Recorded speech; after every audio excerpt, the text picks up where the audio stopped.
আজ গেছিলাম তারাপুর বাঁধে। জায়গাটা দেখো কতটা সুন্দর। এই গরমের মধ্যে এরকম সুন্দর পরিবেশে সময় কাটাতে বেশ ভালোই লাগে। তারপর সেখান থেকে চলে যাই লা বিস্ট্রো রেস্টুরেন্টে। আর এই রেস্টুরেন্টটা হবিবপুর আর ফুলিয়ার মাঝখানে। তোমরা চাইলে এই রেস্টুরেন্টে একবার আসতে পারো, ভীষণই সুন্দর জায়গা। আর এই রেস্টুরেন্টের পুরো থিমটা দেখো, পুরো গ্রাম্য বাংলাটাকে তুলে ধরেছে।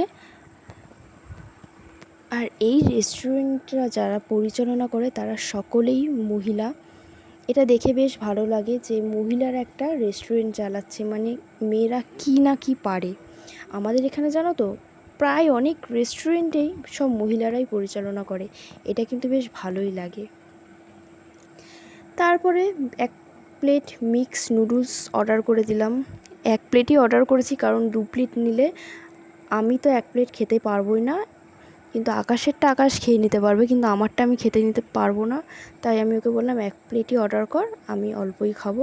কারণ যে কোনো বাইরের খাবারই আমি অল্পই খাই, খেতে পারি না। হ্যাঁ, খেতে ভালোবাসি কিন্তু বেশি খেতে পারি না। তো আমি নুডলসটা খাচ্ছিলাম আর বেশ ভালোই লাগছিল খেতে। নুডলস খাওয়ার পর আমি একটা আইসক্রিম অর্ডার করি, কিন্তু আমার সাথে একটা ঘটনা ঘটে যায়। আর এখানে দেখো আকাশ খাচ্ছে, ওর তো বেশ ভালোই লাগছে খেতে। আর ওর 1 প্লেট খেয়ে মন ভরে না, ও আবার একটা অর্ডার দিতে চায়।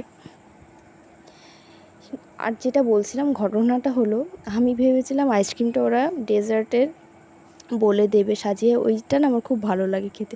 কিন্তু ওরা আমাকে একটা আইসক্রিমের কৌটো ধরিয়ে দেয়, যেরকম দোকানে কিনতে পাওয়া যায়। যাই হোক, ওটাই খেয়ে নিলাম। কিন্তু হ্যাঁ, আইসক্রিমটা কিন্তু খুব টেস্টি ছিল। এখানে সব কিছুই খুব সুন্দর। তারপরে আইসক্রিমটা খেতে থাকি টুকটুক টুকটুক করে।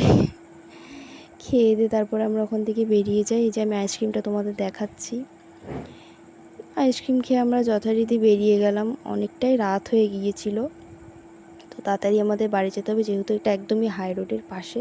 তো হাই রোডের ধার দিয়ে আমাদের যেতে হবে। আর এখানে যেভাবে গাড়ি ঘোড়া চলে, বাই দ্য ওয়ে, তোমাদের যদি ব্লগটা ভালো লেগে থাকে প্লিজ সাবস্ক্রাইব করো চ্যানেলটাকে, আর লাইক করো। Good night.